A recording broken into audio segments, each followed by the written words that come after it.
जय हिंद, नमस्ते।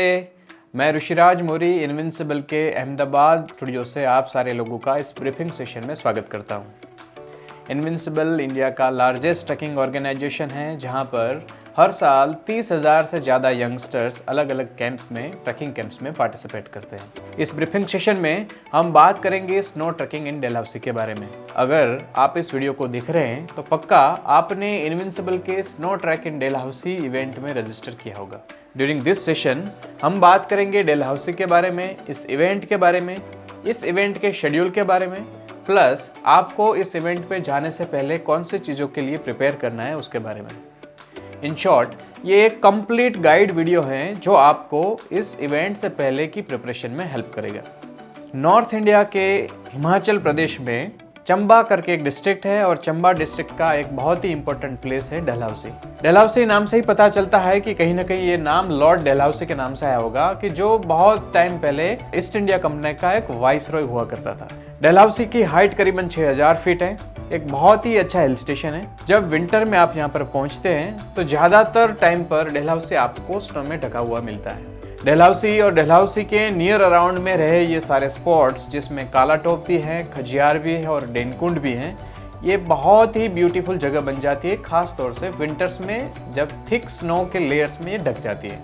डलहौसी की हाइट करीबन 6,000 फीट है, तबकि आप जब ट्रैक करके काला टॉप जाएंगे तो उसका हाइट है वो करीबन 8,000 फीट है। काला टॉप से जब आगे आप ट्रैक करके डेनकुंड जाएंगे, कि जो पूरे इवेंट का सबसे हाईएस्ट पॉइंट होने वाला है, और उसकी हाइट करीबन 9,700 फीट है। तो इस पूरे इवेंट में आप 6,000 फीट से स्टार्ट करके 10,000 फीट की हाइट तक जाने वाले हैं।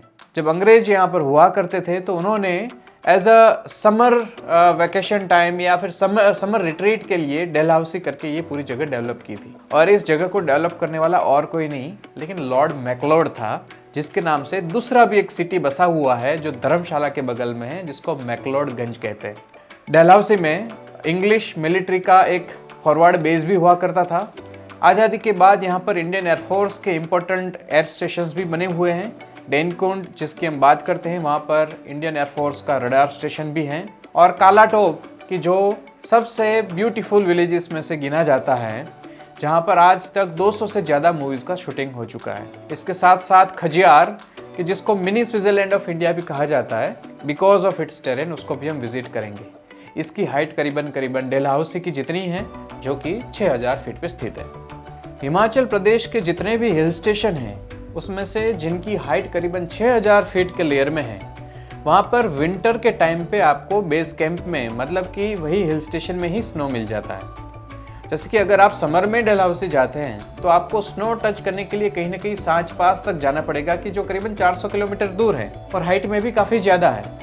विंटर में आपको बेस कैंप, मतलब कि ये हिल स्टेशन पे ही स्नो मिलता है, और कभी कभी तो वहाँ तक पहुँचना भी मुश्किल हो जाता है, उतनी ज़्यादा स्नो मिलती है। So because of this easy approach to snow-clad areas, बहुत सारे लोग समर की जगह विंटर को प्रेफर करते हैं ट्रैकिंग कैंप के लिए।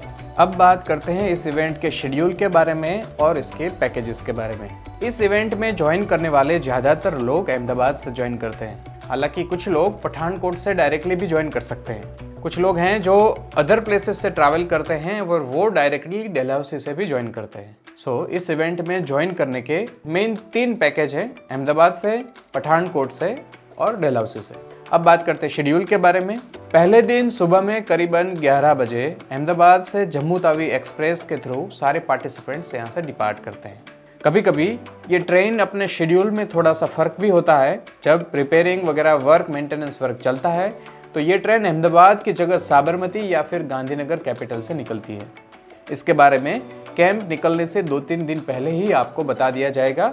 एक SMS के थ्रू हम हमारे वॉलंटियर्स का कॉन्टेक्ट नंबर और जो लोकेशन है उसका लिंक दोनों आपको भेज देंगे। दूसरे दिन करीबन दोपहर को 3 बजे ये ट्रेन पठानकोट जंक्शन को पहुंचती है। पठानकोट जंक्शन पहुंचने के बाद सारे पार्टिसिपेंट्स अपना सामान के साथ बस में बैठते हैं और बस उनको ले चलती है डलहौसी। डलहौसी तक का रास्ता पठानकोट से करीबन 80 किलोमीटर का है और उसके लिए पहाड़ी रास्ता होने की वजह से 3 घंटे का ऑन एन एवरेज समय लगता है। डलहौसी पहुंचने के बाद सबसे पहले अकोमोडेशन अलॉट किया जाता है और उसके बाद डिनर सर्व किया जाता है। उस दिन की जो रात है वो रेस्ट के लिए है, क्योंकि कंटिन्यूसली पिछले 1.5 या 2 दिन से सारे लोग ट्रैवल करके वहाँ तक आए हुए होते हैं। हालांकि यहाँ की कंपैरिजन में वहाँ थोड़ी ठंड भी होती है, तो ये बहुत ही ज़रूरी बनता है कि ट्रैकिंग और बाकी की एक्टिविटीज़ शुरू करने से पहले हम प्रॉपरली रेस्ट लें। अगले दिन सुबह में ब्रेकफास्ट के बाद एक ब्रीफिंग सेशन होता है, जहाँ पर पूरे दिन का शेड्यूल और अगले दिनों में हम क्या करने वाले हैं वो सारी चीज़ों के बारे में आपको डिटेल्स दी जाती है। और उसके बाद आपके पास फ्री टाइम है। फ्री टाइम में आप डलहौसी घूम सकते हैं। डलहौसी में कौन कौन सी घूमने की जगह हैं उसके बारे में सारी इन्फॉर्मेशन वहाँ के जो लोकल गाइड है वो आपको सुबह के ब्रीफिंग में ही देने वाले हैं। दोपहर को अगर आप लंच के लिए वापस आने वाले हैं तो आपको पहले से इन्फॉर्म करना रहेगा, अदरवाइज़ आप बाहर भी आपका लंच मैनेज कर सकते हैं। पूरा दिन साइट सीइंग करने के बाद इवनिंग का एक टाइम प्री डिसाइडेड किया जाएगा, जो करीबन शाम के 6 बजे का रहता है। तब सारे लोग वापस आते हैं और एक ब्रीफिंग सेशन के लिए बैठते हैं। इस ब्रीफिंग सेशन में आपको बैग कैसे पैक करना है, क्या क्या चीज़ें आपको साथ में लेके जाना है, उसके बारे में डिस्कशन किया जाता है। लोकल गाइड इसमें प्रेजेंट रहते हैं और वो टेरेन के बारे में, वहाँ की जो लोकल स्पेशलिटीज़ है उस सारी चीज़ों के बारे में आपको ब्रीफ करते हैं। उसके बाद का टाइम होता है पैकिंग के लिए, क्योंकि आपके जो बैग हैं उसमें से 2 पार्ट में आपका बैग बढ़ जाएगा। एक छोटा बैग जो आप लेके आगे जाने वाले हैं काला टॉप, जहाँ पर आप आगे के 2 नाइट का स्टे करने वाले हैं, और बाकी का सामान जो आप होटल पे ही छोड़ के जाने वाले हैं। तो आफ्टर डिनर करीबन 1-1.5 घंटे का टाइम आपको मिलता है, जहाँ पर आप ये जो इम्पोर्टेंट चीज़ें हैं उसको सेपरेट करते हैं। उसके बाद आप ओवरनाइट रेस्ट करते हैं डलहौसी में ही, और अगले दिन सुबह में ब्रेकफास्ट के बाद आपका ट्रैक शुरू करते हैं। लोकल गाइड और वॉलंटियर्स के साथ ये ट्रैक डलहौसी से शुरू होता है, जिसकी हाइट करीबन 6000 फीट है। वहाँ से चलते हुए आप जब आगे जाते हैं तो एक गांव आता है लक्कड़ मंडी, और लक्कड़ मंडी से हमारा रास्ता अलग होता है काला टोप एडवांस बेस कैंप के लिए। डलहौसी की हाइट 6000 फीट है, और 6000 फीट से ट्रैक करके करीबन 12 किलोमीटर का ट्रैक करके हम काला टोप पहुँचते हैं, जिसका हाइट 8000 फीट है। काला टॉप का सीधा सा मतलब है, काला मतलब घना, टॉप मतलब कि पहाड़ की चोटी। तो काला टॉप एक बहुत ही डेंस फॉरेस्ट है और वहाँ पर बहुत सारे वाइल्ड एनिमल्स वगैरह की साइटिंग होती है। सो वाइल्ड एनिमल्स और बायोडाइवर्सिटी के हिसाब से अगर देखें तो ये बहुत ही रिच एरिया है, और जो रास्ता खासतौर से लक्कड़ मंडी से काला टॉप तक जाता है वो बहुत ही बेहतरीन एक्सपीरियंस देता है। काला टॉप तक पहुंचने का जो रास्ता है वो 12 किलोमीटर का है, लेकिन हम बीच में कहीं कहीं पर फॉरेस्ट एरिया से शॉर्टकट भी लेते हैं, और ये पूरा ट्रैक खत्म करने में हमें करीबन 6 घंटे का टाइम लगेगा। 6 घंटा हम वेदर कंडीशंस को एक्सट्रीम मान के चल रहे हैं। हालांकि अगर आप ठीक से चल रहे हैं और वेदर अगर खुला है तो आप उससे पहले भी पहुंच जाएंगे। जनरली आप काला टॉप पहुंचने के बाद वहां पर लंच करते हैं, और लंच करने के बाद सेकेंड हाफ आपको काला टॉप में फ्री मिलता है। अगर आप चाहें तो बाहर बैठ के सनसेट वगैरह देख सकते हैं, वहाँ पर आप गेम्स भी खेल सकते हैं, और वहाँ पर एक एडवेंचर पार्क बना हुआ है। अगर आप उसके लिए इंटरेस्टेड हैं तो वहाँ पर जिप लाइन वगैरह जो एक्टिविटीज़ चलती हैं उसका भी आप फ़ायदा उठा सकते हैं। Again in the night after dinner आप रेस्ट करेंगे और प्रिपेयर करेंगे अगले दिन के लिए, जबकि अगले दिन आप ट्रैक करके जाने वाले हैं डेनकुंड। आप काला टॉप से ट्रैक करके वाया लक्कड़ मंडी हम पहुंचते हैं डेनकुंड टॉप तक, जो 9700 फीट की हाइट पर आई हुई चोटी है। जब आप डेनकुंड पहुंचते हैं तो 9700 फीट की हाइट पर वो उस एरिया की सबसे ऊंची चोटी है। उसके ऊपर से आपको पूरा पीर पंजाल माउंटेन्स, पंजाब प्लेन्स, धर्मशाला एरिया के माउंटेन्स और प्लेन्स, वो सारा 360 डिग्री का व्यू मिलता है। डेनकुंड में इंडियन एयरफोर्स का एक रडार स्टेशन भी बना हुआ है, तो आपको फोटोग्राफी वगैरह वहाँ पर करने में कुछ रिस्ट्रिक्शंस मिलेंगे। डेनकुंड पर सबमिट करने के बाद वहाँ पर ट्राई कलर इंडियन फ्लैग के साथ फ़ोटो खींचने के बाद हम वापस ट्रैक डाउन करेंगे और हम वापस चले जाएंगे काला टॉप एडवांस बेस कैंप। वहीं पर नाइट स्टे करके अगले दिन आपका शेड्यूल रहेगा खजियार के लिए। आप ट्रैक करके लक्कड़ मंडी तक आएंगे और लक्कड़ मंडी से व्हीकल्स आपको ले जाएंगे खजियार के लिए। एक्सट्रीम कंडीशंस में अगर वेदर ख़राब रहा तो आपको शायद ट्रैक करके थोड़ा और नीचे तक भी आना पड़ेगा, क्योंकि बहुत हैवी स्नो कंडीशंस में व्हीकल्स वहाँ तक आ नहीं पाते हैं। उस दिन आपका जो शेड्यूल है वो खजियार साइट सीइंग का है, और खजियार साइट सीइंग करके हम वापस आ जाएंगे डलहौसी में, और नाइट स्टे करेंगे हम डलहौसी बेस कैंप में। उसके अगले दिन अर्ली मॉर्निंग हम डलहौसी से निकलेंगे। डलहौसी से निकलकर हम पठानकोट आएंगे और पठानकोट से हमारा ट्रेन अहमदाबाद के लिए निकलेगा, जो करीबन सुबह में 10:30 बजे का रहेगा। अगर आपने अमृतसर का भी पैकेज लिया हुआ है तो उस दिन आप अहमदाबाद की और निकलने की जगह आप अमृतसर साइट सीइंग के लिए जाएंगे और अमृतसर साइट सीइंग करने के बाद उसके अगले दिन आप पठानकोट से अहमदाबाद के लिए निकलेंगे। अमृतसर साइट सीइंग वाला जो दिन है उस दिन का भी आपका जो नाइट स्टे रहेगा वो पठानकोट में रहेगा। जो होटल है वो रेलवे स्टेशन से एकदम बगल में है। ये पूरे शेड्यूल में depending on the weather, depending on the forecast, क्या सिचुएशन है उसके हिसाब से शेड्यूल चेंज हो सकता है। कभी भी एक दिन आगे या एक दिन पीछे हमें एडजस्ट करना पड़ता है ताकि आपको हम सेफली वापस ला सके। अब बात करते हैं स्नो ट्रैकिंग इन डलहौसी में इंक्लूजन और एक्सक्लूजन के बारे में। आपका जो पैकेज है उसमें कौन सी चीज़ें इंक्लूड होती हैं और कौन सी चीज़ें एक्सक्लूड होती है उसके रिलेटेड डिटेल्स में ऑलरेडी वेबसाइट में दिया गया है, और जब भी आपने रजिस्ट्रेशन किया होगा तब उससे पहले आपने उसको गौर से देखा होगा। फिर भी मैं कुछ चीज़ें आपको ब्रीफ कर देता हूँ। इसमें आपका ट्रैवल इंक्लूड है, जिस तरह का आपने पैकेज लिया है एसी नॉन एसी उस हिसाब से आपका ट्रेन, पठानकोट से बस, ये सारा ट्रैवल इसके अंदर इंक्लूड है। सेकेंड आता है आपका स्टे। जब आप डलहौसी पहुंचेंगे तो आपका स्टे डॉर्मेट्री या फिर रूम में रहेगा। वो एक शेयरिंग बेस्ड अकोमोडेशन है जहां पर हम 6 शेयरिंग या फिर 4 शेयरिंग में आपको अकोमोडेशन देते हैं। और एडवांस बेस कैंप की जो कालाटॉप है वहां पर आपका अकोमोडेशन रूम्स में रहेगा, जहां पर भी हम सेम 4 शेयरिंग या फिर 6 शेयरिंग में आपको वहां पर अकोमोडेशन देते हैं। तो ये हमारा अकोमोडेशन शेयरिंग पैटर्न रहेगा। उसके बाद बात करते हैं फूड की।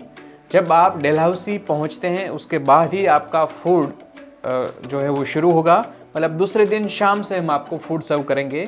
ड्यूरिंग द ट्रैवल टाइम हम फूड सर्व नहीं करते हैं। तो डलहौसी पहुंचने के बाद आपको हम फूड सर्व करेंगे। उसके दूसरा दिन जो साइट सेंगे उसके दिन भी हम आपको फूड सर्व करेंगे, और ट्रैकिंग, कालाटॉप और खजियार विजिट करके आप वापस आएंगे तब तक का आपका फूड इसमें इंक्लूड है। जिस दिन आप पठानकोट के लिए निकलते हैं उस दिन से आपका फूड इसमें इंक्लूड नहीं है।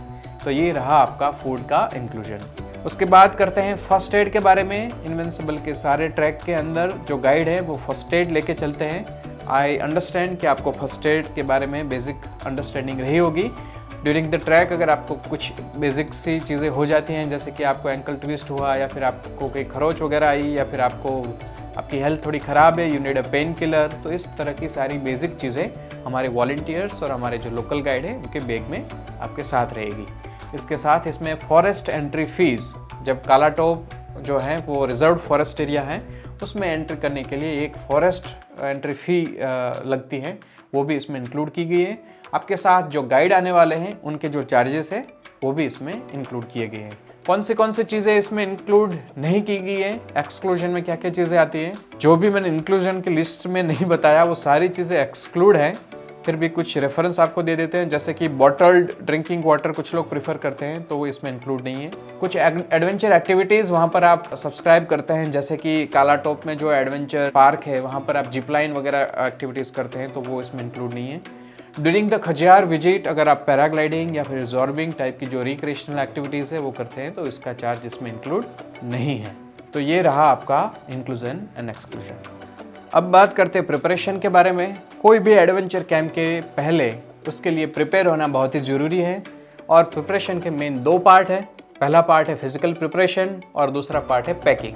फिजिकल प्रिपरेशन की बात करें तो आपका फिजिकल फिट होना बहुत ज़रूरी है। हम काफ़ी बार मजाक में ये कहते हैं कि जो लोग फिट हैं वो इधर आकर एंजॉय करते हैं और जो लोग फिट नहीं हैं वो इधर आकर फिट हो जाते हैं। सो मैं सजेस्ट करूंगा आपको कि ट्रैक से पहले जितना भी ज़्यादा टाइम आपको मिलता है उस टाइम पे आप वॉकिंग करना रखें। अगर आप थोड़ा लगेज के साथ वॉकिंग कर सकते हैं तो बहुत ही बेहतर रहेगा, लेकिन वैसे भी अगर आप वॉकिंग करते हैं तो डेफिनेटली ये आपको हेल्पफुल रहेगा।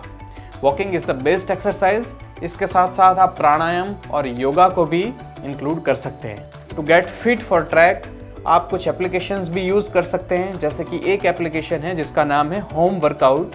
इस होम वर्कआउट में आपको 4 वीक का एक फुल बॉडी वर्कआउट का फ्री प्लान मिल जाएगा कि जो आप मोबाइल से देख के कर सकते हैं। अब बात करते हैं पैकिंग और रेंटल गियर्स के बारे में। देखिए, ट्रैकिंग के लिए जो चीज़ों का जो इम्पोर्टेंस है उसमें से काफ़ी सारी चीज़ें ऐसी रहती हैं कि जो थोड़ी कॉस्टली रहती हैं और उसको शायद आप डे टू डे लाइफ में यूज़ नहीं करते हैं। वो ट्रैकिंग के ड्यूरेशन आप वंस इन अ वाइल ही यूज़ करते हैं।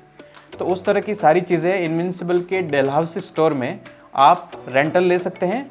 और अहमदाबाद से जो चीज़ें आपको यहाँ से पैक करके चलना है, ये दोनों चीज़ों के लिए एक already pre recorded video invincible के यूट्यूब पे अवेलेबल है। आप उस वीडियो को देख सकते हैं और let us have a look on that video and understand कि आपको क्या चीज़ें वहाँ पर पैक करके ले चलना है। अब बात करते हैं कुछ टिप्स के बारे में जो इस ट्रैक में आपको हेल्पफुल हो सकती हैं।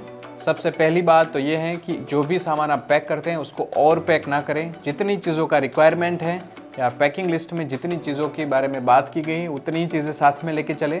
अगर ज़्यादा सामान आप साथ में लेके चलेंगे तो आप माउंटेन्स पे जा रहे हैं, कहीं ना कहीं वो सामान आपको लेकर इधर से उधर जाना पड़ेगा और उस टाइम में आपको प्रॉब्लम हो सकता है। तो कभी भी ओवर पैक करके ना चलें। नंबर 2, अगर आपके पास रुकसैक है तो आप ट्राई करो कि रुकसैक को लेके चलें, ना कि ट्रॉली बैग। वैसे अगर आपके पास रुकसैक नहीं है तो आप ट्रॉली बैग लेके आ सकते हैं, लेकिन मैं यही प्रेफरेंस रखूँगा कि आप रुकसैक लेके चलें, आप बड़ा बैकपैक लेके चलें। क्योंकि जब डलहौसी में भी स्नो आ जाती है, कुछ टाइम ऐसा रहता है कि जब डलहौसी में भी स्नो आती है तो हमारा जो व्हीकल्स हैं वो डलहौसी से 1 किलोमीटर पहले तक ही आ पाता है, डलहौसी तक भी नहीं आ पाता है। सो उस टाइम पे वो सारा सामान आपको लेके होटल तक पहुंचना पड़ता है। सो आप अगर उस टाइम पे ट्रॉली लेके आए हैं तो चलने में थोड़ी सी मुश्किल हो सकती है, उसको उठाने में थोड़ा सा प्रॉब्लम हो सकता है। नंबर 3, एक्लेमेटाइजेशन बहुत ही इंपॉर्टेंट एस्पेक्ट है। तो जब भी आप ट्रैवल करते हैं उस ड्यूरेशन में आप ज़्यादा फास्ट फूड वगैरह ना खाते हुए हेल्दी फूड खाइए, ड्रिंक लॉट ऑफ वाटर और अल्कोहल, स्मोकिंग, ये सारी चीज़ों से दूर रहिए। नंबर 4, इनविंसिबल के सारे कैंप्स में स्मोकिंग, अल्कोहल, ड्रग्स, ये सारी चीज़ें टोटली बैन हैं। तो आप इस चीज़ों को पहले से ही कंसिडर कीजिए। Once you are at the camp site, once you board the train from Ahmedabad, आप ऐसी कोई भी चीज़ों में पाए जाएंगे तो आपको रस्टिकेट कर देंगे और उसके बाद आप कैंप कंटिन्यू नहीं कर पाएंगे। Next tip, according to me, जब आप ट्रैवल करते हैं तो काफ़ी बार मेरे सुनने में ऐसा आया है कि ट्रेन में ट्रैवल के ड्यूरेशन में जो पार्टिसिपेंट्स हैं वो रात को गेम खेलते हुए या फिर मोबाइल में चैट करते हुए मोबाइल को बाहर रख के ही सो जाते हैं। इस तरह की सर्कमस्टेंसेस में आपके फ़ोन है वो चोरी हो जाने का डर रहता है। तो हमेशा आपका जो सामान है उसको प्रॉपर लॉक करके रखें और आपका जो मोबाइल वगैरह है उसको ठीक से संभाल के रखें। I hope this briefing session was like enough for you. और अगर इस तरह से आप प्रिपेयर करेंगे और ट्रैक में आएंगे तो डेफिनेटली एक बहुत ही मेमोरेबल एक्सपीरियंस लेकर आप वापस आएंगे। Thank you very much. जय हिंद।